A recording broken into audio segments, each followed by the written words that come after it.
sobre a nossa cidade, onde a gente vive, onde a gente mora, e com os profissionais que trabalham nessa região.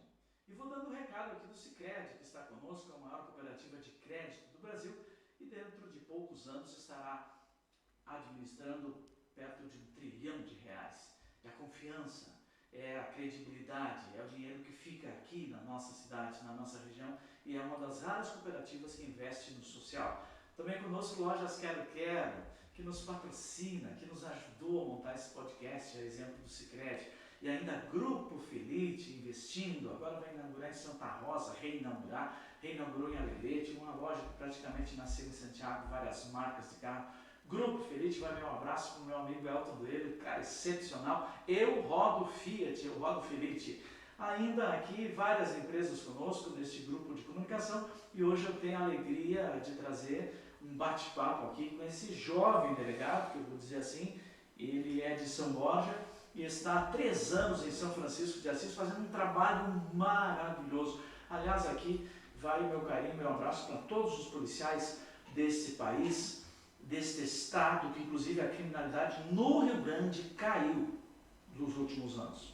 A gente parece que não percebe, em função de que tem muita coisa ainda para se fazer, e é o grande trabalho que a polícia faz. Mas aquele trabalho que a polícia faz, que não chega na manchete, que ela evitou acontecer, as pessoas não ficam sabendo. E é por isso que nós vamos falar com o Dr. Marcelo Batista, o delegado responsável lá pela região de São Francisco de Assis, está lá há 3 anos. Quando ele chegou, só para vocês terem uma ideia do trabalho dele, da sua equipe, o presídio tinha pouca gente lá, em torno de, sei lá, não chegava a 20.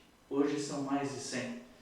De todos os crimes que aconteceram, dos mais pesados aos menos pesados, todos elucidados e os responsáveis fechados. Então nós vamos perguntar para o Dr. Marcelo, o que leva à criminalidade se a lei está agindo, se os presídios estão lotados? É por isso que eu chamo aqui para conversar conosco o delegado Marcelo. Obrigado pela sua gentileza de tirar um tempo e vir conversar conosco, e parabéns por esse grande trabalho lá. Bem-vindo ao podcast NP Expresso, Estação NP. Muito obrigado, a gente agradece a oportunidade de estar apresentando um pouco mais o nosso trabalho, a forma como a gente trabalha e também os resultados, né? Como tu bem disseste, por vezes aparece só o resultado final da polícia, né? Que são as prisões, a elucidação dos crimes, mas momentos anteriores a esse a gente tem uma gama de trabalho enorme, né? E são também, além do trabalho elucidativo, a gente tem o trabalho preventivo, né? Então a gente consegue evitar inúmeros outros delitos, né? Agindo, trabalhando, procurando formas, estratégias de trabalhar. Quando a gente chega em São Francisco de Assis, que é uma terra que eu amo muito, tem a minha filha mora lá, tem minhas netas, tem muitos amigos, tem um grande prefeito lá que é o Paulinho. A gente chega lá, a gente anda na cidade, é uma maravilha, né? É uma paz, é uma cidade turística, e de repente acontecem esses casos. Eu não estou nem falando dos feminicídios que abalou o país agora há poucos dias, e agora abala novamente uma gama muito grande de feminicídios no nosso estado, o governador tomando medidas, o delegado Sodré, todo mundo se movimentando e tentando evitar que ocorra mais. Mas São Chico, de repente acontece casos estranhos. A minha vida pública de 30 anos de jornalistas, as pessoas se apropriando das casas, as pessoas tomando o sítio dos outros, tomando e seguindo com um negócio, registrando, indo no cartório tentando registrar. Como é que isso acontece, doutor? E a grande pergunta sempre de uma população que é uma população ordeira, que é uma população querida, que é uma população que é pacífica, eles se perguntam, da onde? Quem são essas pessoas que chegam da noite para o dia ou cometem uma execução, ou então ficam se apropriando das coisas das pessoas, e eu fico... Quem são esse pessoal? Eles são Chico? De onde é que é? Bom, a gente tem observado um fenômeno diferente em São Chico, né? Era uma cidade tranquila, 17 mil habitantes, e ela acabou se tornando a região mais violenta da nossa região. Se a gente levar em números absolutos, aí, principalmente vinculado ao número da população, sem sombra de dúvida, nós temos índices de criminalidade próximo à região metropolitana, Alvorada, Teve momentos que nós tivemos uma série de execuções ali na cidade, crimes consumados, que a nossa estatística proporcionalmente beirava Alvorada, que é uma das cidades mais violentas do país, né? Então, isso nos chamou a atenção, mas a gente também viu que é um fenômeno que acontece, principalmente do crime organizado, do tráfico de drogas, que se instala nas regiões, e quando ele é mais combativo, por vezes, parece que ele quer medir força com o Estado. E aí ele começa a fazer esse número de crimes e crimes diferentes. Essas da apropriação dos imóveis, eles chegaram a um absurdo da população que estava devendo valores para a facção, né, referente ao tráfico de drogas, dívidas de drogas. Eles eram obrigados a sair de suas residências e eles botavam ponto de tráfico de drogas naquela residência. Né? A gente observou esse movimento e começou também a prender quem estava ali naquelas regiões, retomar os imóveis e devolver aos donos, né, aos proprietários. Posteriormente isso, também ocorreu os casos de apropriação tanto aqui era um estabelecimento comercial, né, que funcionava uma boate. Simplesmente eles foram lá, armados, para o dono e falaram assim, a partir de agora isso aqui é nosso e você não bota mais os pés aqui.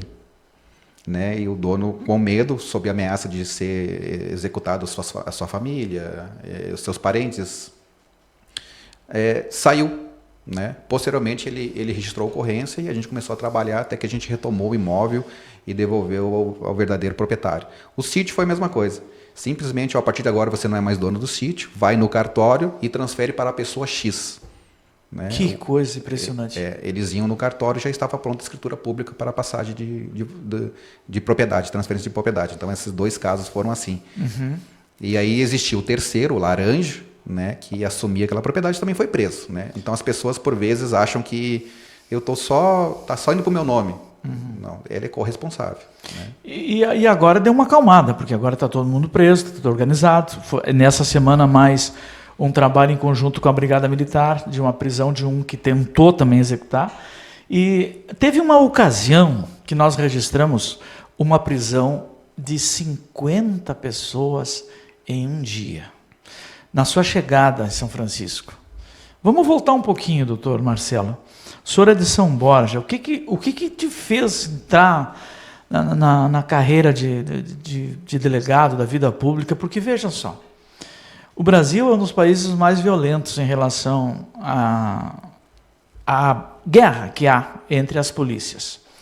O Brasil é o país onde mais se mata bandidos e onde mais policiais morrem. Eu não estou explicando isso para o senhor, porque o senhor é doutor no assunto. Eu estou falando para a nossa população.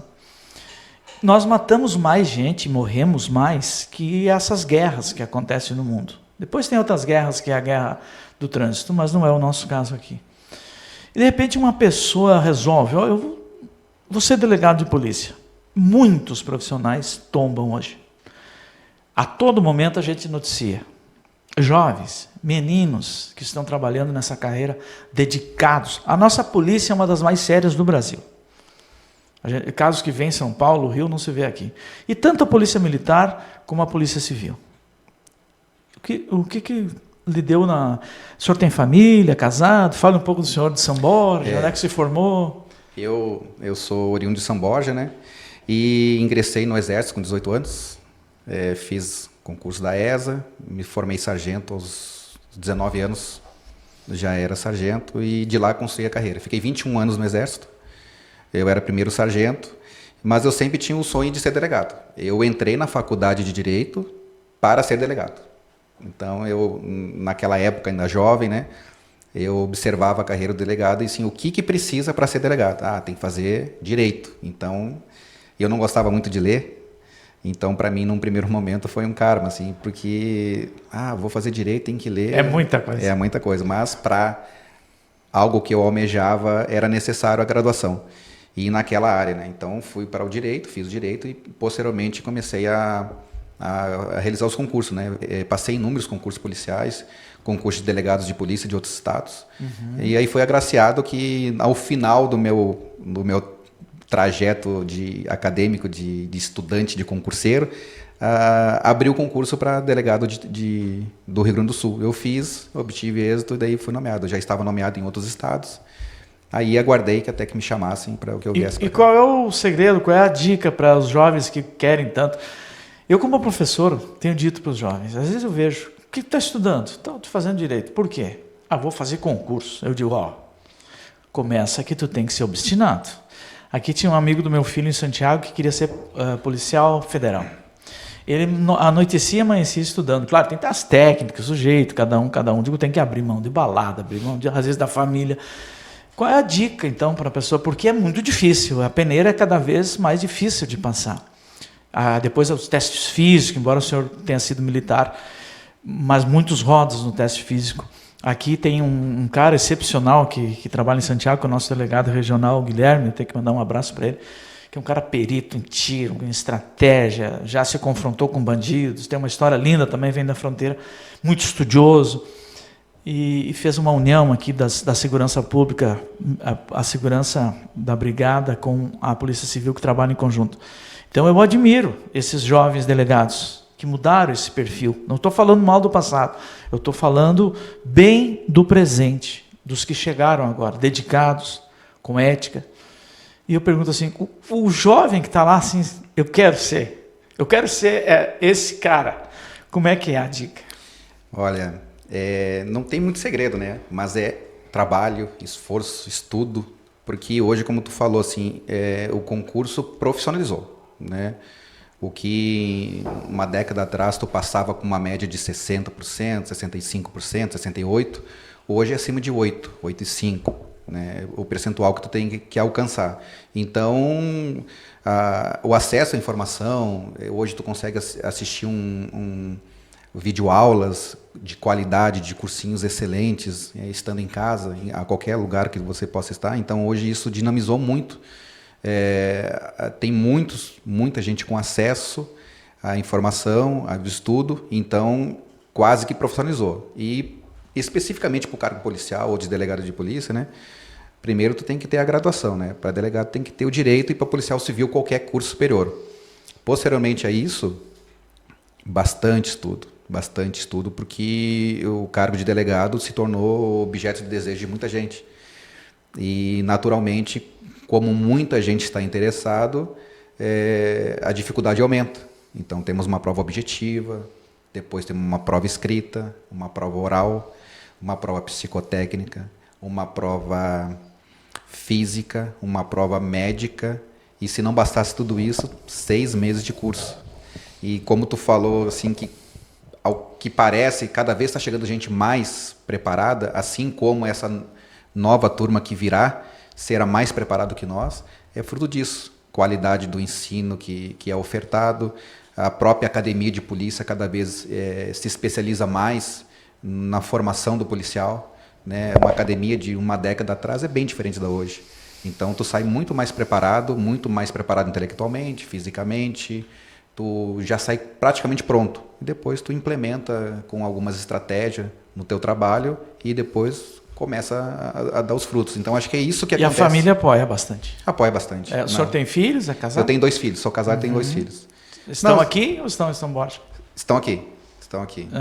E não, sem o apoio da família não tem como. Não vai nada, nada se constrói. Nada constrói.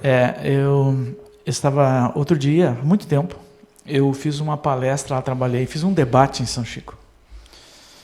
O senhor vai se apavorar agora. Não vai se apavorar por ser um homem preparado, mas se apavorar no sentido da curiosidade. Tinha um juiz lá, inclusive quase com o meu sobrenome, eu sou Lemes e ele é Lemos, e foi embora faz tempo. Quando surgiu o plebiscito sobre as armas, que indagasse a população que queria usar arma, imagina perguntar para um gaúcho se ele quer andar com arma, né?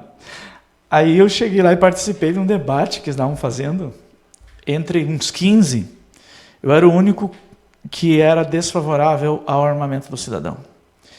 Eu sou da teoria que o Estado tem que nos dar a nossa segurança. E em Santiago e na região nós temos isso. Eu escrevo todos os dias que nós temos a melhor segurança do Brasil. Digo isso, fiz manchete e continuarei. E por causa dessa união, desse trabalho de vocês. Teve um tempo que faltava delegados, faltava equipamentos, faltava tudo. A gente trabalhou, a gente tentou mobilizar políticos para isso, chamando a atenção, cuidando de nós. Então eu penso que a arma foi feita para matar. E quem não tem... Matar uma pessoa é uma coisa dificílima. As pessoas acham que eu estou com uma arma, se vir um bandido eu atiro. Não atira. Não vai atirar. Se não estiver em violenta emoção, não vai atirar. E a arma não é para defender bens, é para defender a vida. Está na lei. A vida minha ou de outrem. E a pessoa acha que se estão levando uma vaca, eu posso dar um tiro. A população sai por esse lado e a gente tem que respeitar. Doutor, eu sei que quando a pessoa reage a um assalto, é um perigo monstruoso. Esse juiz que estava lá, o Lemos, doutor Lemos, me disse, só o senhor que foi contra as armas. Pois eu quero lhe dizer, depois que eu estou aqui, eu fiz mais de 12 júris.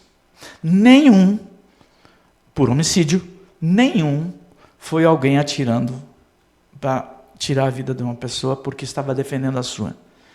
Foi briga, foi desentendimento, foi feminicídio. E olhando as estatísticas, raramente, eu não me lembro. Inclusive, agora tem uma lei que nas áreas rurais é possível que se venha a usar mais, ser mais frouxo, a questão da pessoa ter uma arma. E eu não sou contra a lei. Se existe a lei, a pessoa quer uma arma, vai ter a lei. Eu apenas mantenho a minha opinião e o meu pensamento, que são raras as vezes que a pessoa consegue reagir. O senhor, como policial, se eu tenho uma arma, estou andando na rua e alguém me aborda para me assaltar, eu devo reagir? O que eu devo fazer? Qual é a situação? Vocês que são especialistas nesta área, a pessoa que reage, age certo? Pois é um tema bem delicado. Espinhoso, né? Espinhoso, porque assim, a gente mesmo que é funcional, a gente anda armado, né? Se tu andar desarmado, é uma transgressão disciplinar, inclusive. A gente anda armado, mas ao mesmo tempo o fato de você andar armado e o fato de ser policial, aquilo traz eventualmente você prendeu uma pessoa que não gostou, depois ele sai para a rua, etc. Mas o reagir, tu tem que saber o momento. Não é simplesmente assim, a pessoa bateu no seu carro apontando a arma, eu vou reagir. Não, se tu vai reagir, tu vai tomar um tiro. Então tu tem que ter o momento, tem que ter a janela de reação. O bandido não tem nada a perder. Não, o bandido tá com e vem pelo fator surpresa. O fator surpresa. Se tu for, eu costumo assim ter para mim e orientar meus policiais assim, né, nesses casos de fora do trabalho. Se tu foi surpreendido com alguém te apontando a arma, já não tem mais a janela para te reagir. Nem o policial. Não. Se ele tá te apontando, tu vai trocar tiro. Mesmo que seja perito. Não, mesmo que seja perito. Tu pode eventualmente matar a pessoa, mas tu vai receber o tiro. E aí é compensador? Porque às vezes ele quer só levar o patrimônio. Né? Então, assim, é bem complicado, é bem complexo. O bandido que chega para assaltar, para cumprir um objetivo que ele traçou. Eu quero celular, eu quero carro, eu quero sequestrar. Para ele é vantagem matar ou não? Ele não leva isso em consideração. Uhum. Sabe por quê? Porque o bandido, a gente vê, os criminosos que nós prendemos, eles não têm absolutamente nada a perder. Eles vivem num mundo paralelo em que a violência é a regra, a polícia é errada, que eles não têm princípios, eles não têm sentimentos. Então, para eles apertar o gatilho... Eles perderam esse sentimento ao longo do tempo? Perderam. Dentro das cadeias, inclusive? Sim, dentro das cadeias, no próprio ambiente em que eles vivem, né? Não há apego a familiar, filho, etc. Impressionante. Então a gente vê assim, no jargão policial e no mundo do crime, eles estão por nada. É isso que eles chamam, estão por nada, estão vivendo por viver-se. Então, para eles apertar o gatilho, e é isso que a gente vê. Aí tu vem jovens para a nossa cidade de São Francisco, né, com 19 anos, 8 anos, eles vêm ao léu, simplesmente são trazidos para cá, são jogados em algum lugar, em alguma casa, não tem o que comer, não tem o que vestir, e eles vão vivendo dia a dia. Então, como se não houvesse amanhã. Exatamente, como não houvesse amanhã, não tem apego a nada. Uhum. Então, esse indivíduo, para ele apertar um gatilho, é a coisa mais fácil. Ou até uma faca, ou seja, não, que for o jeito mais covarde. Para tirar a vida de uma pessoa, eles não pensam, nós evitamos um duplo homicídio, dupla execução em São Francisco. Aquele foi um dos crimes que a gente participou e foi o mais chocante. Nós ficamos 3 dias cuidando eles lá. Eles estavam numa casa, a gente já sabia que eles estavam lá para executar alguém, a gente não sabia quem era. Há pouco isso? O ano passado. Uhum. Eles iam executar executar um rapaz que era devedor, só que a gente estava esperando. O primeiro dia nada, o segundo dia nada, no terceiro dia eles saíram. Quando eles saíram de casa, a gente resolveu abordar durante o trajeto, porque quando ele chegasse no local da execução, a gente, às vezes, não tem o controle do que vai acontecer. Ele poderia matar o executado ou não, né? E depois a gente viu ali que eles estavam lá para executar esse rapaz e eles iriam executar o taxista que foi levar eles. Certo, lembro dessa história. Para não deixar testemunha. E aí a gente pegou nos telefones lá, né? A ordem era para quebrar os braços, as pernas, dar um tiro na nuca. Amor de Deus. E no taxista era para botar fogo junto para não deixar testemunha. Então, assim, eram 3 elementos, né? Então, esses 3 elementos, eles iriam fazer aquilo. Cumprir. Né? Cumprir o que foi determinado. Eles recebem ordens severas. Então, a gente vê assim, ó, eles estão ali, como eu volto a dizer no jargão, não estão por nada. Então, para eles apertar o gatilho, para eles quebrar o braço, para eles torturarem e botar faz parte de um trabalho. Normal. Trabalho. E numa normalidade que nos impressiona. É frio. Frio. Uhum. Então como a gente convive um pouco mais com esse público, né? A gente vê que o bandido, quando ele pega uma arma para fazer um assalto, alguma coisa, ele não está nem aí se ele vai ter que utilizar aquela arma ou não. Faz parte do jogo. Já faz parte do jogo. E hoje ele não tem medo da prisão. Vejam só, um vídeo que nós publicamos, que chegou por uma fonte bem reservada, no nosso Instagram, atingiu 1.600.000 visualizações. Furou a nossa bolha. Era um vídeo vindo de São Gabriel, dos presos se queixando da situação que eles estavam passando. Lotado, presídio lotado, comida ruim, o cara doente, não tinha assistência. E então, esse vídeo foi muito longe, milhares e milhões de comentários e compartilhamentos. E eu não achei um que dissesse, realmente está errado. Esses caras vão sair de lá piores do que entraram. Ninguém disse isso. A sociedade, ela pensa que joga lá e está resolvida a situação. Só que a lei tem que ser cumprida. Dali a pouco eles saem, daqui a pouco eles estão na rua e vocês novamente prendem e mandam para lá, e prendem e mandam para lá. E o que me preocupa, doutor Marcelo, é cada vez uma população mais jovem. Porque eu penso que o camarada, depois que ele passou dos 30, dificilmente ele vai aceitar uma coisa dessas. E eu sei que a impunidade não existe, porque veja o seu trabalho, o trabalho dos seus policiais lá, o trabalho da nossa brigada, os presídios cheios é o reflexo disso. O que continua levando? Claro, parece uma redundância, porque é a questão da droga. Mas São Chico, nós passamos aqui, falamos agora há pouco, em 50 pessoas presas num dia. Quando eu escrevi no nosso jornal que estavam consumindo muita droga, que a sociedade é hipócrita, porque existe o consumo, e tem aquela história da lei que o Congresso, o STF liberou para andar com droga, e eu digo que não é essa a palavra. Fez uma organização de uma lei, um entendimento, porque o policial pegava alguém com poucas gramas, tinha que levar para a delegacia, passar a noite lá, educar só o usuário. Não tem. Se vai prender os usuários, vamos falar bem a verdade, onde é que iam colocar essa gente? Cada um que vocês pegarem, porque tem as características quando vocês pegam.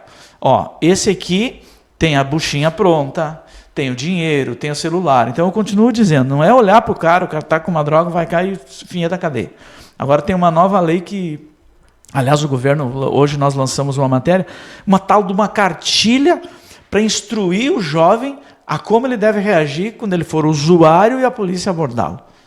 Doutor, como é que o senhor vê tudo isso? É a droga mesmo, a nossa grande perdição? E as pessoas consomem mesmo em São Chico? Porque 50... Como é que vocês prenderam 50 num dia? E eu não vi isso em toda a minha vida de jornalista para uma cidade tão pequena. Consome. Então, voltando assim à operação que nós fizemos, uma das maiores da região, mas foi necessário fazer A gente chegou lá, a gente chegou em 2021 em São Francisco. Daí a gente começou a analisar a cidade, a criminalidade, como que funcionava, qual que era o gargalo, porque isso é estratégia de segurança pública também. Quando a gente visualiza que determinado crime, furto, está acontecendo muito, a gente vai lá, combate o crime de furto, para que a gente possa diminuir os índices e transformar a população um pouco mais segura. E a gente viu que o grande gargalo naquele momento era o do tráfico de drogas. E então a gente resolveu fazer uma operação um pouco mais profunda, retirando diversos elementos de circulação para que a gente pudesse controlar em alguma medida, o crime de tráfico de drogas. A gente visualizou, no primeiro momento, assim, só para ter uma base, assim, o crime de tráfico está enraizado em 80% dos nossos delitos. E eu digo isso com propriedade porque o furto, a pessoa que furta, ela furta para comprar droga, para comprar crack, os pequenos furtos, como regra. As desavenças familiares, o cara está entorpecido. Nós tivemos um caso absurdo lá, que foi um caso do interior, um incêndio culposo. O cara chegou em casa e botou fogo no galpão do vizinho e pegou a arma e começou a dar tiro nas vacas do vizinho. Crime de dano e crime de incêndio, que incendiou o trator e a colheitadeira do rapaz. Fomos visualizar, ele tinha vindo para a cidade, se cheirou, não estava tão acostumado, ficou doido, foi lá... Não tinha um passado, uma vida pregressa? Não tinha uma vida pregressa. Ele veio para a cidade, ele morava no interior, veio para a cidade, segundo a mulher dele, usou drogas e não estava tão acostumado. Como diz o gaúcho, você desnorteou-se. Desnorteou. Foi lá, colocou fogo na colheitadeira. Que coisa impressionante. Etc. Então, todos os crimes, em alguma medida, está relacionado com o crime de tráfico de drogas. As execuções, eu tenho alguns números aqui que nós tivemos, Fique à vontade. Homicídios nas cidades. 95% dos homicídios estão relacionados com dívida de drogas, com tráfico de drogas. Então, assim, como eu falei de novo, 80% dos nossos delitos, da nossa criminalidade, tem a raiz no tráfico de drogas. E o tráfico de drogas só existe porque tem o consumidor. Só há um crime de furto se alguém recebe daquele produto. Só é furtado celulares se tem alguém que compra, porque senão não tem... E só vendem droga se tem o consumo. Que tem o consumo. E o crime de drogas, ele é eminentemente financeiro. Por exemplo, que a gente está vendo até a apreensão aqui da Polícia Rodoviária Federal, né? Dos guri da Draco. Ali, e da Draco também. 5 quilos de droga. Sabe quanto custa 5 quilos de droga? Num comércio em São Francisco de Assis, cada quilo é 150 mil reais. Minha nossa. São 750 mil reais. Mas então o pessoal que consome é de alto poder aquisitivo também? Não necessariamente. Por quê? 0,7, 0,6 gramas, ele chegou a vender 100 reais. Né? E, por incrível que pareça, por vezes é aquele assalariado. É aquele cara que recebe o Bolsa Família. Isso porque nós temos dados lá dos telefones, dos Pix, etc., do Bolsa Família. Aquele rapaz que trabalha de servente de pedreiro, que ele trabalha um dia na aula para ganhar 150 reais, ele vai lá e consome a sua. Que coisa impressionante. Sem falar que o crack, quando surgiu, era tipo do traficante burro, porque detonava o seu cliente. E detona realmente, né? O prazer que ele sente na primeira nunca mais vai sentir. Aliás, com toda droga é assim, mas o crack é o mais venenoso, né? Droga sintética também entra lá. Ele é o mais danoso no sentido de saúde, né? É um crime contra a saúde pública, né? Mas ele é do baratilho. É do baratinho, que com 10, 20 reais tu consegue uma dose, vamos dizer assim, uma dose. A maconha é mais cara um pouquinho. É mais cara um pouquinho e a cocaína é bem mais cara. O cara, para usar, por exemplo, ele vai gastar no final de semana, tem que estar no bolso com 100, 200 reais. Sem dúvida. E eles usam mais no final de semana. E a gente percebe um gatilho, a bebida, né? Bebida. Bom, bebida Maria da Penha também. A bebida gatilho. Então a gente vê assim, nós tivemos um caso, por exemplo, olha só, um caso isolado lá, que nas apurações nossas ele gastou numa boca de fumo 118 mil reais. Nossa, que impressionante. Então assim, a droga é de acordo com o teu poder aquisitivo. Se tu tem um poder aquisitivo, tu vai gastar tanto. O assalariado vai gastar Mas, X. doutor, então nós temos que investir no jovem para que ele... Bom, tem o ProERD, que é um baita programa da Brigada Militar. Nós temos que investir lá no problema, porque o hospital aqui de Santiago tem 15 leitos psiquiátricos, ou mais, sempre lotados. Isso tem um problema mental, que as pessoas acabam indo para esse lado, tem uma série de coisas. Mas eu penso que deve ser investido em saúde pública e preparar esse jovem, alertá-lo. E eu acho que esse o jeito, porque vocês estão pegando lá na ponta, vai caindo para vocês. Tem aquele vídeo, Uriel, da operação que eles fizeram lá, que é ligado à droga também, a gente já vai falar aqui, de um absurdo também que eu achei. Vamos voltar nesse fato que eles tomam conta das propriedades, que tomaram conta de um sítio, que pegaram uma boate lá, que tem uma operação deles, né? Esse vídeo circulou na nossa rede social. o momento que eles arriscam a vida, porque eles não sabem quem está dentro de casa. E eles entram, é preciso cumprir a ordem judicial. Essa casa é uma casa que foi tomada pela facção. Essa estava tomada, né? Essa casa que foi tomada da facção, a moradora dela está morando em outra cidade.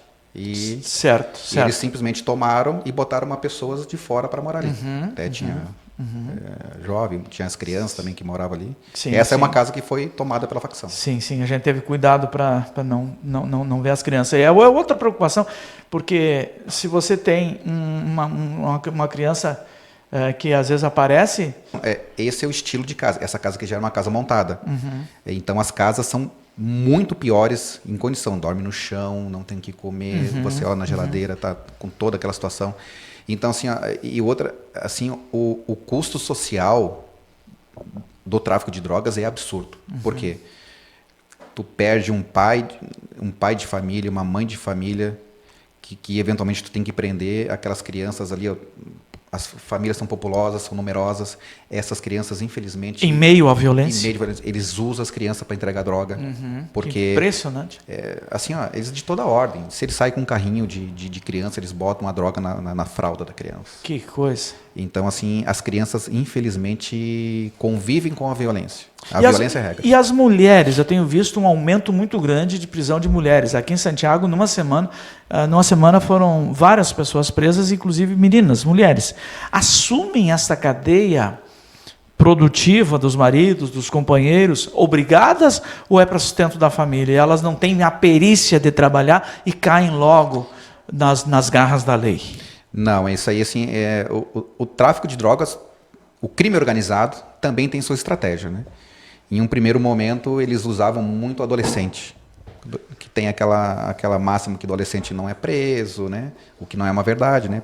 Tem situações que ele pode ser apreendido. E fica 3 anos, às vezes, mais que um outro criminoso. Então, assim, eles usavam muito os adolescentes, para se escusar das penas. Então, a gente começou a usar a estratégia, e daí, num segundo momento, eles começaram a utilizar mulheres. Porque a lei, ela, por vezes, e isso aí nós sensibilizamos o judiciário lá do nosso também, porque era isso que estava acontecendo. Inclusive, era uma praxe, uma ordem deles para que as mulheres participassem, porque mulher não fica presa. Nós pegamos mensagem de celular, orientando as mulheres. É só falar que você tem filho que você não vai ficar presa. E é assim mesmo? Não necessariamente. A regra, a lei fala que se a mulher tiver filho menor de 6 anos, né? E grávida. Grávida, 6 anos. Não, mas tem uma que foi presa lá por extorsão que foi para casa. Por causa da gravidez. Mas a gravidez, ela foi presa no primeiro momento, continuou presa em um segundo momento que ela foi solta. Por quê? Porque ela apresentou uma gravidez de risco com laudo médico. E ela teve a prisão domiciliar, ela continua presa. Sim, e aí o Estado tem responsabilidade. Agora mesmo, um caso que uma condenada faleceu na cadeia, a responsabilidade do Estado. Então a gente tem que dizer para a população que o policial... Eu digo, se eu fosse policial penal, se estivesse lá, eu ia fazer de tudo para evitar qualquer coisa na cela, porque eu não quero ter no meu currículo uma pessoa que estava sob a minha guarda ter acabado perdendo a vida. Então essa questão das mulheres é isso. Mas ainda tem algo assim que a gente precisa falar. Claro, tem esse que é muito recente, essa questão da apropriação, e uma coisa muito particular de São Francisco, em toda a nossa vizinhança aqui, de se apropriar dos bens, e as pessoas lesadas em 200, 300 mil, 400 mil. Essa desapropriação chegava ao absurdo de 700 mil contra uma pessoa só. Isso aí foi um reflexo que a gente observou. Nós realizamos a gente vem realizando um trabalho sempre qualitativo do ponto de vista da estratégia policial, porque a gente não prende. Nós bloqueamos conta, nós bloqueamos bens, nós tomamos carros. Recupera. A gente ataca o dinheiro, a estrutura, a logística. Certo. Então, a última operação que a gente fez, na última operação que nós fizemos, a gente observou que a gente atacou as estruturas logística do grupo criminoso. Então, a gente conseguiu desorganizá-los sobretudo do ponto de vista da logística deles. Então, eles ficaram extremamente desorganizados e sem dinheiro. O que a gente observou no momento seguinte? Eles tiveram que partir para um segundo tipo de crime, que seria as extorsões, sequestros, extorsões, apropriação de bens e roubos, porque eles ficaram sem o dinheiro para comprar o produto, seus entorpecentes. Ficaram descapitalizados. Totalmente descapitalizados. Eles partiram para esse aí. Então, dessa pessoa, foram 200, 400 mil reais que foram tirados dele. Então, esse clube, essa boate aí, ela gerava 10 mil por semana. E o grupo criminoso arrecadava firme. Arrecadava 20%. Viu só? Mas o comando, a célula master para esse pessoal agir, executar, trabalhar, distribuir, vem da onde? Existem, por quê? Segundo a gente apurou, nessa reportagem, ela passava parte, como o senhor acabou de falar, para esse pessoal. Esse pessoal está onde? Estão presos dentro do... Em São Chico? Não, o chefe local, ele está preso hoje em Charqueadas, que a gente conseguiu a transferência dele. Então, como eu te falei antes, a gente não age tão somente na questão de prender local, o local. E a gente também a gente transferiu ele de local para que ele tivesse menos acesso a celulares e pudesse comandar o tráfico lá. A gente transferiu ele para Charqueadas, né, um trabalho nosso com o Ministério Público. A gente conseguiu a transferência de Charqueadas, que tem bloqueador de celular. Então, a única, né? É a única. O Pozobon, que agora assumiu um departamento nos presídios, diz que é um absurdo. Eu conheço bem o Pozobon, né? Nosso amigo, ex-prefeito de Santa Maria. É um absurdo um cara dentro da cadeia ter o celular, com aquele vídeo que eu recebi e publiquei. É um absurdo, né? Porque como é que vocês vão trabalhar aqui fora com os caras comandando? Mas eu ouvi um dia algo, o senhor responde se quiser, que a polícia também gosta de trabalhar com as ligações deles para ver onde é que anda a malha, a rede deles. A polícia usa também, né? Porque o que tem que fazer, né? Já que tem o celular, né? Tem que usar. Exatamente. A gente tem nossa estratégia também, né? Mas assim, e a gente vê que o celular dentro do presídio tem um custo. É uma moeda de troca de maior valor. Então, assim, para te comprar um celular dentro do presídio, ele tem um custo e é alto. Bom, tanto é que um diretor de presídio foi condenado, lá da região de Pelotas, se não me falha a memória, em relação a um Rio Grande. Ele tinha a máfia do gás lá, a cidade que eu conheço, Rio Grande, bem. Fui lá, viajei várias vezes. E dentro das cadeias corria frouxa a droga e as coisas que eles precisavam. Eles estavam comandando fora as negociações, fora. Ainda que a gente não tem o que acontece no Rio de Janeiro, que a televisão mostrou que estão pegando as redes de telefonia, as redes de internet, fazendo que a milícia, outra coisa que a gente aqui não tem ainda. Mas seguindo o nosso assunto, não vamos. Mas não tem. João, pois não. Porque a gente combateu. Sim. Em São Francisco... Pois é, esse comando de dentro do presídio. A grande pergunta, doutor, eu tenho que fazer agora. Existe facção, porque aqui tentaram vir para Santiago. Execuções e não se criou. Então, inclusive, o ex-prefeito Thiago sempre dizia, né, que aqui não se cria. E lá em São Chico tem rede, tem braço, essas pichações, demarcações de território. Existe a facção, e é inegável. Né? Ela tem células. Tem células, mas a célula é enfraquecida ao extremo. Por causa desse trabalho. Por causa desse trabalho. Como tu bem falaste, assim, que essa milícia do Rio de Janeiro, que comanda inúmeros serviços, em São Francisco eles tentaram. É uma coisa que não veio a público, porque a gente combateu lá na sua gênese e conseguiu sufocar eles. Mas eles foram no jogo de bicho, eles foram nos comerciantes. Boate. Na boate. Em todos os lugares eles foram. Assim, para os comerciantes, a partir de agora, para ti não ter problema, tu tem que nos dar R$500 por mês. Por semana. Eu vou passar toda semana aqui pegando o arrego, ou a cota, enfim. Então eles tentaram estabelecer esse... E por vezes conseguiram. Por algumas vezes sim. E depois nós rapidamente sufocamos e prendemos os responsáveis. Né? Então a gente conseguiu sufocar esse tipo de comércio. Né? Eles queriam, inclusive, estabelecer um jogo de bicho paralelo. que os jogos de bicho, que a banca seria da facção, para ter uma base. Chegou 6 maquininhas de cartão de jogo de bicho e ia chegar o cara para poder treinar eles. A gente conseguiu agir, conseguiu aprender e aquilo ali foi estancado. Então houve essa tentativa de chegar no comerciante, nos serviços e cobrar o preço para que não tivesse problema, para que ele pudesse funcionar normalmente. E a gente conseguiu sufocar eles logo que começaram. Aí é do medo, né? Isso. A gente conseguiu, o pessoal que estava fazendo, alguns a gente prendeu. A gente não prendeu especificamente por esse caso, porque as pessoas até têm medo de nos reportar, registrar ocorrência, o que nos atrapalha bastante, né? Esse caso dessa pessoa que perdeu seus bens, ela só conseguiu registrar a ocorrência, ela foi embora de São Chico no primeiro momento, ela só conseguiu registrar a ocorrência depois que nós prendemos os primeiros autores que foram no estabelecimento comercial. Se sentiu encorajado. Se sentiu encorajado porque eles estavam presos. Sim. E aí eles foram até a DPPA aqui de Santiago, registraram a ocorrência, chegou para nós e nós começamos a trabalhar. Mostrou suas contas correntes que foram zeradas, mostraram o documento que eles foram obrigados a assinar, de compra e venda, aquele documento de transmissão da posse e da propriedade para os laranjas que iam administrar o estabelecimento comercial e o sítio.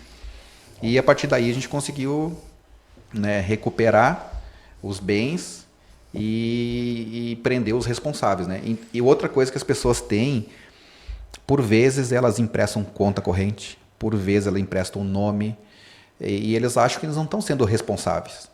E muito pelo contrário, né? Porque o que está preso, ele não pode fazer nada se ele não tiver auxílio do mundo externo. Uhum. E as pessoas ainda, às vezes... Mas eles ameaçam por telefone, vou pegar tua família, vou isso, vou aquilo. Não, o pessoal que contribui é porque é do rolo. Ninguém chega assim na tua casa, ó, tu vai ter que receber um matador de aluguel na tua casa porque eu tenho que matar um pessoal aí.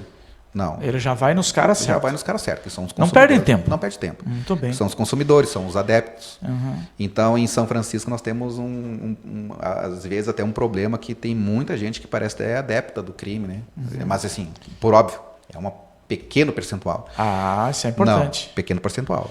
Porque que dão muita acolhida para o pessoal. Então, estão sempre em locais diferentes. E o senhor notou que esse pessoal lá ficou assim mais receoso? Porque nós temos uma ideia aqui do Gaúcho, recebe todo mundo. Chega um vendedor, chega uma pessoa, a gente recebe já na confiança, o cara chega conversando.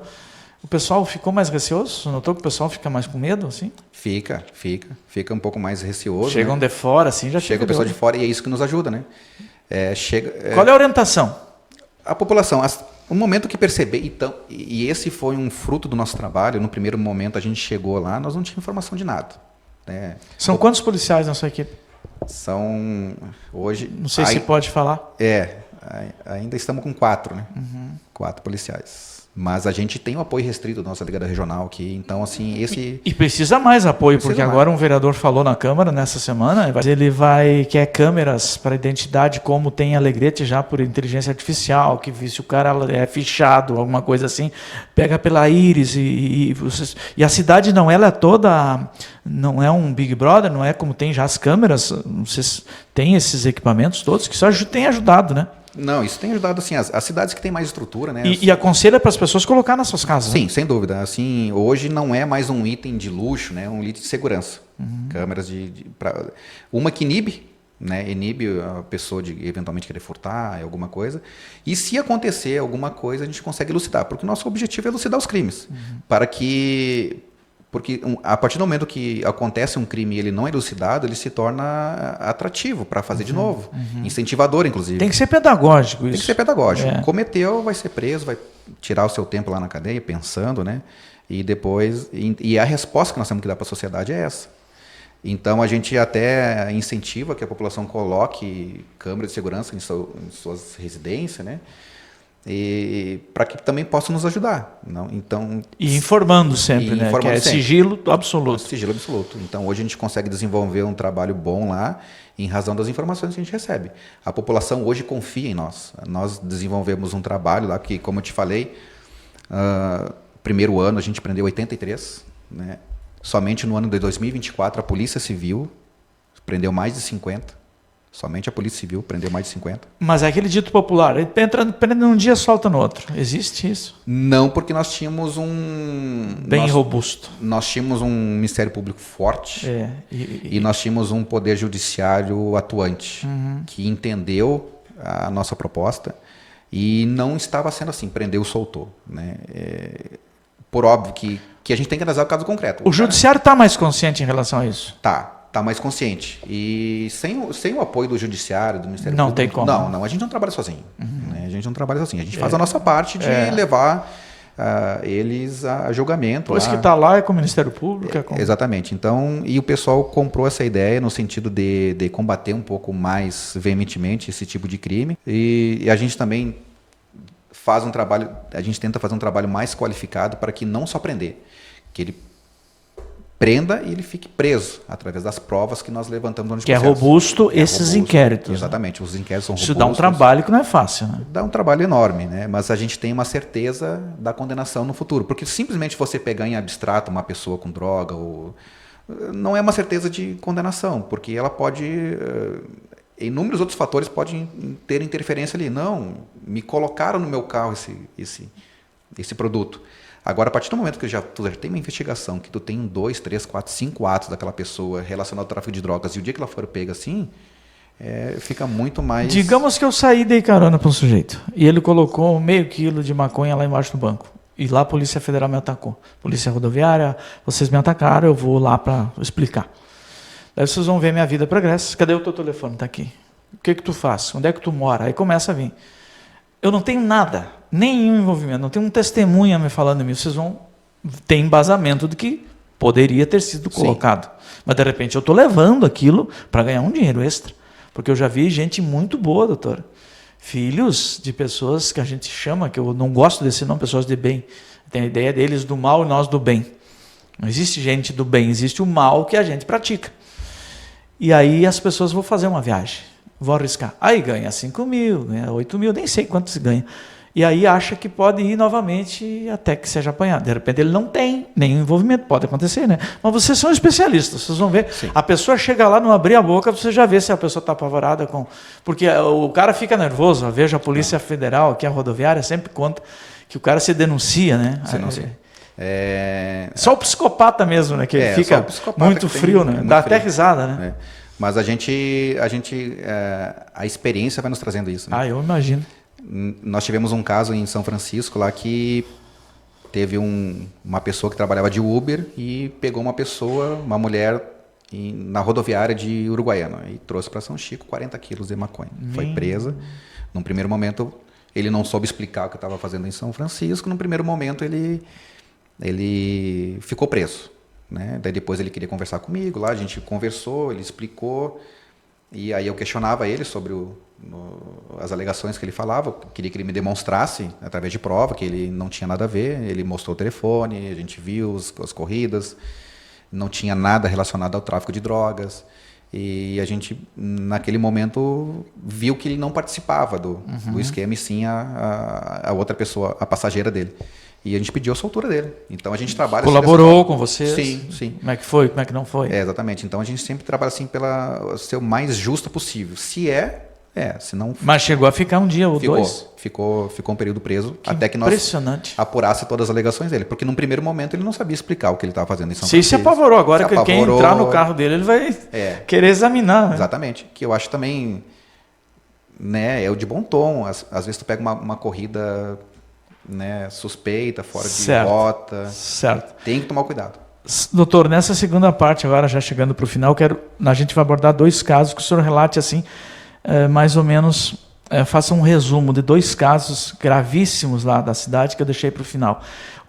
Não que seja tão grave assim, a questão do contra a vida, mas repercutiu muito, muito, que a imprensa apelidou e a população apelidou, e a gente não trouxe ainda claramente o nome, mas eu acho que até poderia trazer, porque essa pessoa publicou na rede social, lançou seu nome para seus serviços sexuais, e não foram serviços sexuais apenas, foram crimes, porque ela começou a extorquir dinheiro das pessoas. Eu fiquei impressionado quando uma pessoa conseguiu tirar 400 mil, 500 mil, comprou uma casa, arrumou uma casa, mobiliou do bem e do melhor. Como é que está essa pessoa? Como é que ela fez isso? E onde é que ela está hoje? Pelas últimas informações que me chegaram, que ela estaria então em prisão domiciliar em função de estar grávida, uma jovem. E impressionante porque conseguir tirar, como é que consegue tirar tanto dinheiro de uma pessoa só? Que ameaça é essa? Que tipo de ameaça que fazia? Bom, esse caso é um caso Ficou emblemático. conhecida como Dama de Vermelho, assim, popularmente falando, né? É um caso emblemático na nossa cidade, né? Ela já era conhecida nossa, por fazer as pequenas extorsões dela.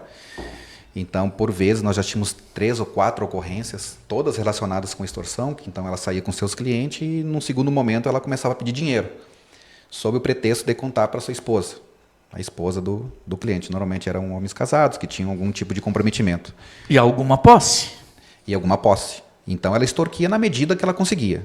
Ela começava a extorquir e, no segundo momento, ela ia até onde ela alcançava. E desse rapaz aí, dessa pessoa em específico, né, ela usurpou R$780 mil. Né? Esse foi o dano final. Porque depois a gente pegou todos os extratos financeiros, ela botava no CPF dela mesma. Como é que foi tirando esse dinheiro? Então, assim, iniciou-se com um cartão telefônico. Bota cartão no meu celular. Para mim. Para mim, ok. Ela botou. Tu me dá R$100, te dou. Vou dar uma mão aqui. R$500, te dou. Porque foram progressivos os pedidos. Começou nesse pequeno, começou a R$1.000, depois começou a vir de 5 mil, de 10 mil e de 50 mil reais. No dia que nós prendemos ela estava pedindo 116 mil reais.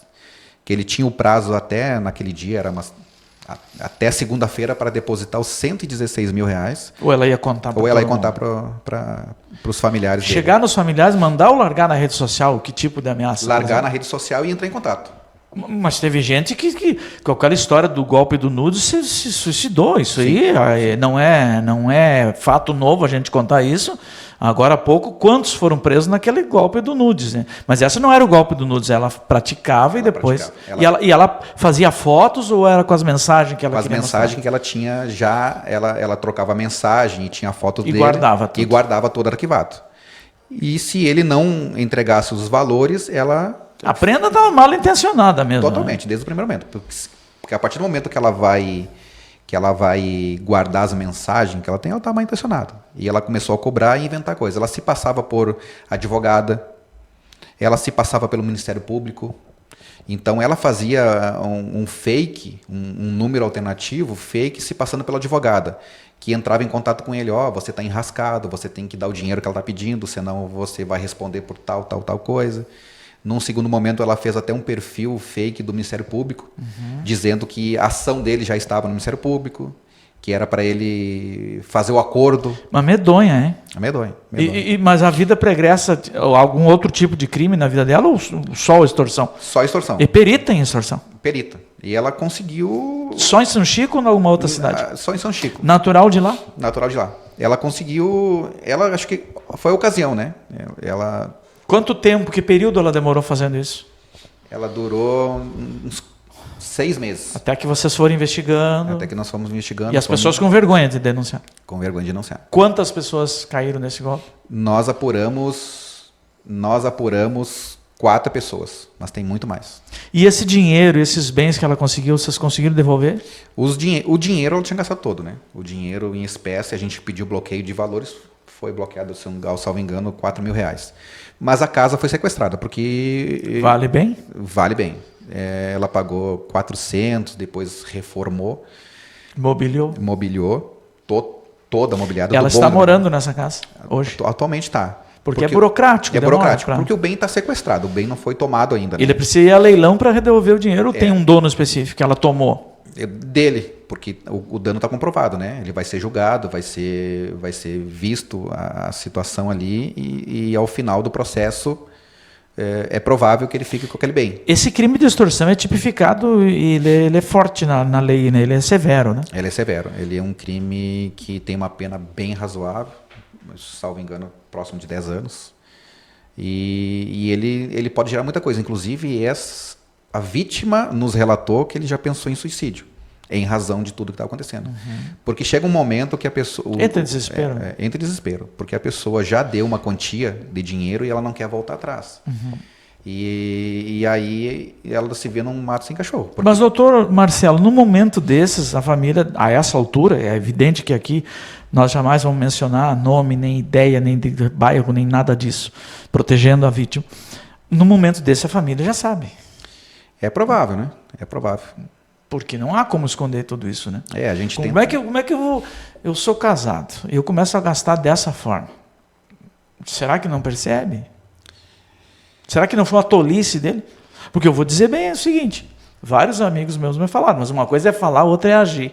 Se acontecer comigo, eu denuncio, na primeira que me chantagear, vou na lei e denuncio. Se quiser destruir com a minha vida, vai destruir, mas não vai destruir com o capital, que é para a minha família, que é sagrado. Mas as pessoas, elas têm as suas emoções, elas fraquejam. Ela deve ser julgada, então, ainda. Não foi julgada. Não, ela atualmente ela continua presa, né, ela está presa. No entanto, ela está no regime de prisão domiciliar. Em razão, ela estava grávida, era uma gravidez de risco. Ela apresentou laudos médicos, ela ficou um período presa, né, fechada, né? Fechado. E depois, em razão da sua condição de gravidez e a gravidez de risco, foi concedida a prisão domiciliar. Lá tem ala feminina? Tem ala feminina. Tem ala feminina. Então, hoje ela está presa domiciliarmente, mas continua presa e vai ser julgada e, se condenada, a partir do momento que cessar aquelas condicionantes da prisão domiciliar, volta ao regime fechado. Certamente. Por último, nós vamos falar do feminicídio. Não era o nosso assunto principal, porque o pessoal parece que vai se banalizando. Infelizmente, é muito triste sobre isso. No final de semana, o Rio Grande, mais em torno de 10 feminicídios. Mas, novamente, voltamos ao caso da nossa região, mais na fronteira. Houve um caso muito grave lá em São Gabriel, em relação a um pai que jogou a criança na água, no rio, e aqui já foi debatido no nosso podcast pela colega Sandra Siqueira, psicólogos abordaram, que ele praticamente inexiste do outro lado outra pessoa, que a fúria, a raiva, a dor que ele sente. Não é essa a nossa abordagem. A nossa abordagem é o caso em São Francisco de Assis, jamais visto na região, que uma pessoa, um jovem, acabou desferindo 6 tiros numa pessoa, na Paola. Depois, ele, não contente, ele foi atrás. É isso que chocou o país. Ele foi no momento que ela ia ser socorrida e deu mais 6 tiros. É impressionante isso. Como que essa menina, que essa moça foi deixar chegar numa situação dessas, a medida protetiva ela não pediu ou não funcionou. Vocês ficaram perplexos, tanto quanto nós, em relação a isso, eu acredito. Sem dúvida, pela frieza do atirador, pela vontade de matar, né? Porque é provável que nesse momento ou ela estava já sem vida ou viria a morrer, porque os tiros praticamente todos acertaram ela. Ela não chegou a descer do carro no hospital? Não chegou a descer. Ela estava no banco de trás, nós temos as imagens, ou temos outras imagens, que ela num primeiro momento ele abordou, né, em frente à casa em que ela morava, na frente do filho, né, na frente do filho, deu um beijo no filho e sacou a arma e desferiu os tiros. Nesse momento que ela estava lá perto da casa dela, ela pulou do banco da frente para o banco de trás. E ele seguiu atirando. Então ele realizou os 6 disparos que ele tinha disponível, né? E ela foi alvejada ali com aqueles 6 disparos. E o motorista firme dirigindo? O motorista correndo o risco todo? Todo. Eles estavam parados naquele primeiro, mas o motorista estava lá, inclusive o motorista ajudou para que ela pudesse ir para o banco de trás. Então ela foi para o banco de trás e eles se deslocaram para o hospital. O motorista nos relatou que ela estava conversando. Ela estava conversando ainda, não estava morta. Estava conversando com ele e falava para não deixar que ela morresse, né? Aquele desespero dela. E vários tiros pegaram. Vários tiros pegaram. Dos 6 acertaram acertou uns 3, 4, quanto? Olha, eu creio que uns 5. Porque ela foram 9 ou 10 disparos. Que ele atirou a queima-roupa. A queima-roupa, né? Queima-roupa. E se não bastasse, ele saiu do local, ele foi até um outro local que ele nos confessou lá, recarregou a arma, e ele percebeu que ela estava sendo socorrida. Ele falou assim, eu sabia que ela estava sendo socorrida e ia para o hospital. E ele foi até o hospital e chegando no hospital desferiu mais 6 tiros. Né? Ele confessou isso? Confessou isso. Ele sabia que ela estava sendo socorrida e ele foi para o hospital para E o arrependimento e a frieza? Frieza total, não demonstrava nem um pouco arrependimento. E na visão dele, era justificado a sua atuação. Isso que nos causa maior estranheza, que ele, em momento algum ele ficou abalado por ter tirado a vida de alguém, e para ele estava justificado. E se eu desse uma arma para ele naquele momento, ele faria de novo. Ele, em momento algum, ele estava arrependido e ele estava achando que a sua atitude foi a correta a ser feita. E um jovem desses, que é bem jovem, é possível que... Eu já fiz algumas estatísticas perante que a lei que está muito severa, né? Inclusive vários crimes, porque ele não foi só o feminicídio, mas a arma, ameaça contra as pessoas, ameaçou a sogra. Todos correram riscos incríveis. Até o próprio filho. E nesse momento tudo isso vai somando, a pena dele poderá, hoje o máximo acho que é 40 anos, né? A prisão no Brasil não passava de 30, mas hoje pode chegar a 40. E disso poderá pegar mais de 20 integralmente fechado. Né? O caso dele é um caso bem complexo. Em hipótese aqui a gente falando, hipótese, né? Ele extrapolou todas as qualificadoras, tudo que puder agravar o crime, ele concedeu. Ele fez na frente do filho, ele fez descumprindo a medida protetiva, ele utilizou 2 vezes, em 2 momentos distintos, ele colocou em risco a vida do motorista. O motorista, se a gente analisar aquela imagem, o motorista no primeiro disparo estava com a cabeça dentro do carro. Escapou de morrer. Nasceu de novo. Nasceu de novo. Então, eu até entendo que houve até a tentativa de homicídio em razão do motorista também. O senhor peticionou isso para o judiciário? Sim. Então, assim, é crime em cima de crime. Crime em cima de crime, né? E como a gente estava conversando até antes ali, os crimes de violência doméstica são os piores a gente identificar não, de resolver ou tentar solucionar. Muitas vezes quando acontece um crime bárbaro como esse, eles começam a procurar culpados. Mas por que a polícia não fez isso? Por que não fez aquilo? Então, tudo que a gente estava ao nosso alcance, a gente fez. Eu sei. Né? Foi o registro de ocorrência, foi a medida protetiva, nos colocamos à disposição. No entanto, por vezes, a gente também precisa da participação. Vocês bateram, foram nele para ver se ele estava com arma?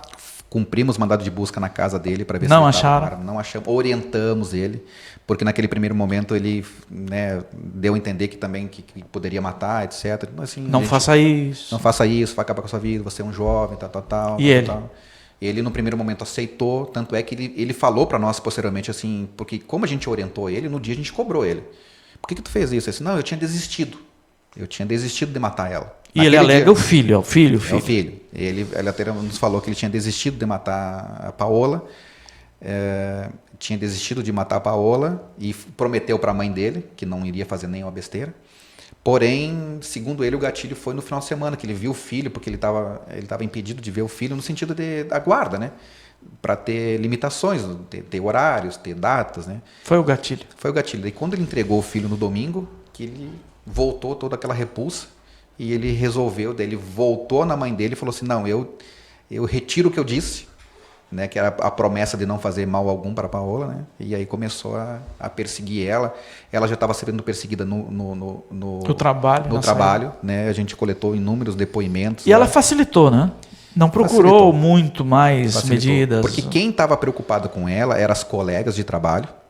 E quem estava preocupado com ela era o amigo que socorreu ela. O amigo visualizou que ele estava perseguindo ela e para ela não vir de a pé do trabalho, ele resolveu vir de carro para que ela não ficasse tão exposta. Né? Então ele resolveu levar e trazer do serviço de veículo para tentar proteger ela. Então o amigo percebeu, as colegas de trabalho perceberam que tinha alguma coisa estranha, mas ela, infelizmente, não percebeu. Mas ela já havia perdido a irmã, morta na mesma rua, segundo a gente conversou com a mãe. Exatamente. Como é que pode? E vocês conversaram com ela, ofereceram todas as medidas. Como é que ela reagiu? Ela estava achando que estava tudo bem, que não ia acontecer nada? Qual é a reação? Vocês como especialistas, nervosa, braba, ressentida, com medo? Não, A gente ofereceu ajuda, viu que era um caso diferente e nos colocamos à disposição. Inclusive, no domingo anterior à morte, o feminicídio ocorreu meio-dia. Meio-dia e 5 foi o horário que ela estava saindo do serviço. 10 horas da noite do domingo, o nosso policial entrou em contato para ver se estava tudo bem, se ele não tinha incomodado, não tinha procurado ela. Nós colocamos ela numa casa alternativa à dela. Nós retiramos ela da casa dela, porque a casa dela, o agressor sabia onde ela morava. Nós retiramos ela da casa e colocamos numa segunda casa que... Ninguém sabia. Ninguém sabia. Ela sai depois que isso, 4, 5 dias antes, né? E depois ela flexibilizou aquelas medidas, achou que não era necessário, saiu da casa e voltou para sua casa de residência. Doutor, dessas 10 vítimas, o senhor sabe melhor que eu, 1 ou 2 tinha medida protetiva. As mulheres estão facilitando, às vezes por medo, às vezes por achar que não vai acontecer, achar que conhece a pessoa. Já que estamos nesse assunto, olha esse caso famoso agora no Brasil, de um influencer que dizia que era da polícia e tinha matado mais de 8, 10 vagabundos na linha dele, não matou ninguém, ele nem da polícia foi. E um cara desse tinha 2 milhões de seguidores. Aí ele expulsou a mulher de casa, surrou a mulher e graças às câmeras ele conseguiu ser mostrado para o Brasil inteiro. A imprensa tem que continuar fazendo isso. A polícia tem que continuar fazendo o seu trabalho, muito bem feito, mas não há como chegar na casa e evitar salvar. Mas uma coisa eu escrevi e vou repetir na sua frente. Quantas vezes as vítimas são salvas pela ação da polícia, pela medida protetiva, pela tornozeleira, que agora vai poder pedir a medida protetiva online. O governador está empenhado, a ministra das Mulheres quer fazer as casas. Não é casa de passagem, é uma casa da mulher, uma casa assim, que ela deu um nome, esse dia está ouvindo na Gaúcha, porque elas não podem sair do lar. Mas não é um assunto que nós vamos entrar, nós estamos especificamente nesse caso. Eu sei que na sua carreira foi algo bem difícil, né? Então, assim, o caso de violência doméstica, ele é um caso bem peculiar, porque o agressor é com quem a pessoa convive por 20, 30 anos. Adquire a confiança. É o pai do filho dela. E é isso que às vezes faz a mulher baixar a guarda. Assim, como é o caso da Paola. Ele é o pai do meu filho. Ele não vai fazer mal algum a mim. Mas se o homem atirou a criança na água ali em São Gabriel? Exatamente. E aquele ali a gente chama até, tem alguns estudos, o feminicídio indireto. Porque ele queria atingir a mulher. O desejo dele não era exatamente matar o filho. Era matar a mulher, só que como ele não conseguiria, foi a forma que ele viu para atingir. Para se aliviar daquela dor, aquela coisa que ele sentia. Então é um crime passional, porque o bandido a gente conhece. Tem o perfil do bandido, tem as características. E esse feminicida é um cidadão, vamos dizer assim, no primeiro momento bem, que muitas das vezes não tem qualquer registro policial, não é um cara exatamente agressivo, ele pode ser explosivo, mas ele não é um cara que fica brigando na rua. Qual é o mais perigoso? O que fica brigando, puxando, ou é o cara quieto que explode? O cara quieto que explode. Porque esse aí tu não consegue prever. O outro, o briguento, o agressor... Nem ele sabe que ele poderá ter essa reação. E esse é a peculiaridade dos crimes de violência doméstica. Muito bem. Então é um cuidado que tem que ser tomado, as mulheres têm que entender isso, tem que nunca baixar essa guarda. Quando a violência, ela tem um ciclo de violência. A violência ela não começa com um feminicídio. A gente analisando esse caso específico aí, houve inúmeras outras situações de violência que a Paola não nos relatou. Então, houve situação em que ele brigava, que ele era explosivo no seio familiar, que ele ameaçava ela de morte e ela nunca levou registro. Em um momento que ele quebrou a porta da casa dela, ela levou registro. Mas houve inúmeras situações anteriores que é o ciclo da violência. A violência ela não nasce num feminicídio. Ela nasce numa situação em que o agressor grita com ela, em que o agressor começa a monitorar, cercear a liberdade, o cartão onde sai, segura firme no braço. Exatamente. Num segundo momento, ele pode até avançar para uma violência leve.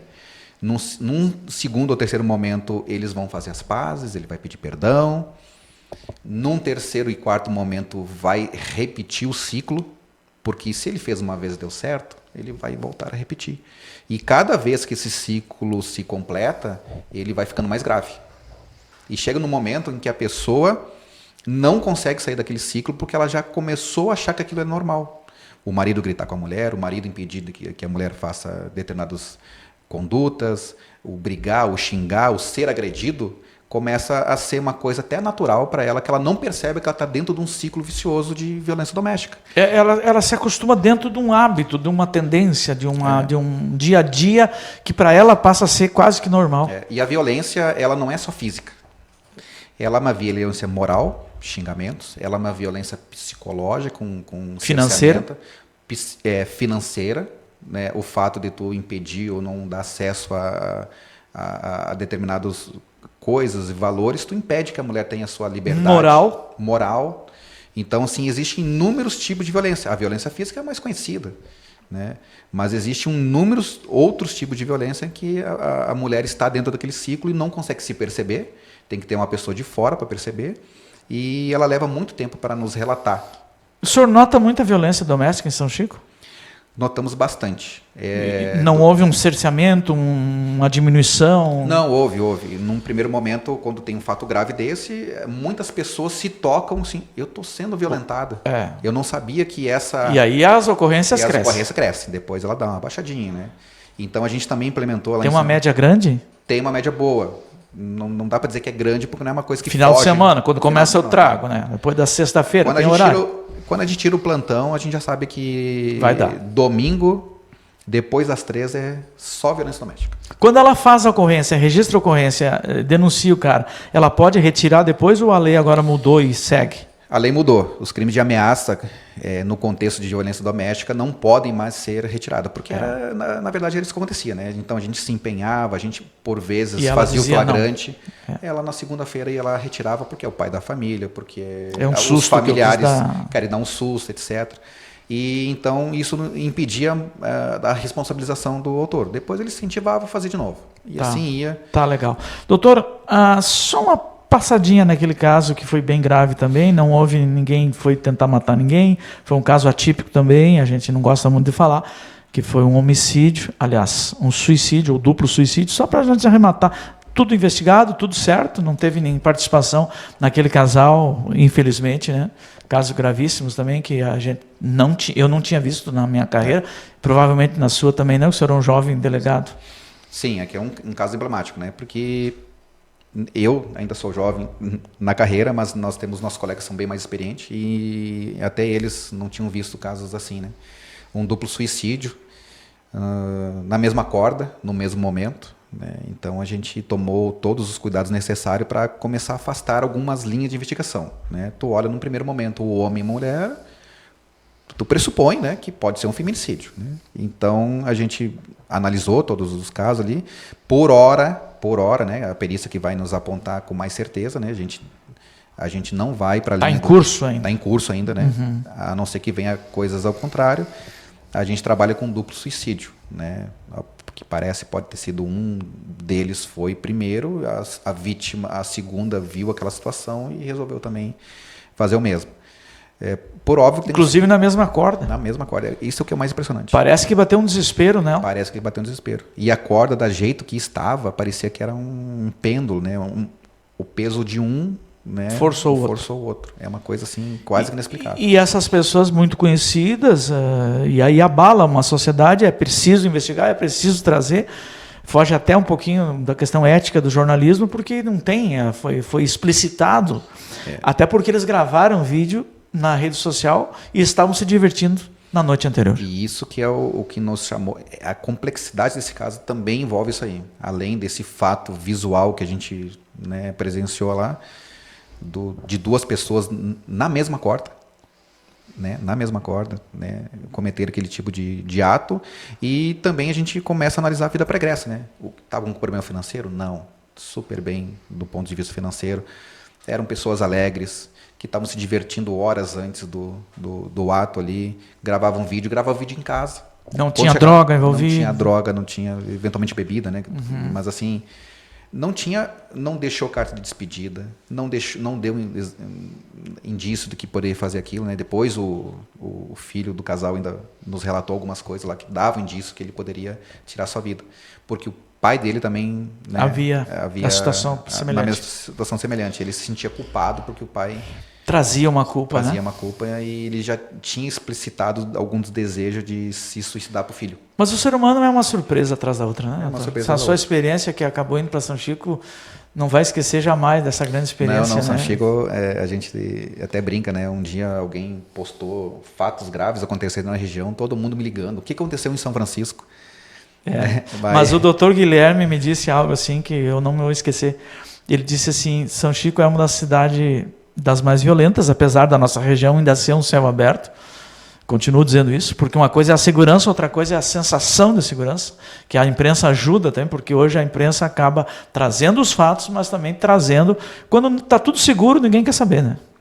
Aí o doutor Guilherme Antunes me disse assim, olha, a nossa equipe de polícia é muito preparada e São Francisco é uma cidade diferente, mas eles receberam um prêmio, que é o delegado Marcelo Batista, um dos mais preparados, mais dedicado, ético, estuda os casos e trabalha com a comunidade. Então, o senhor é abençoado.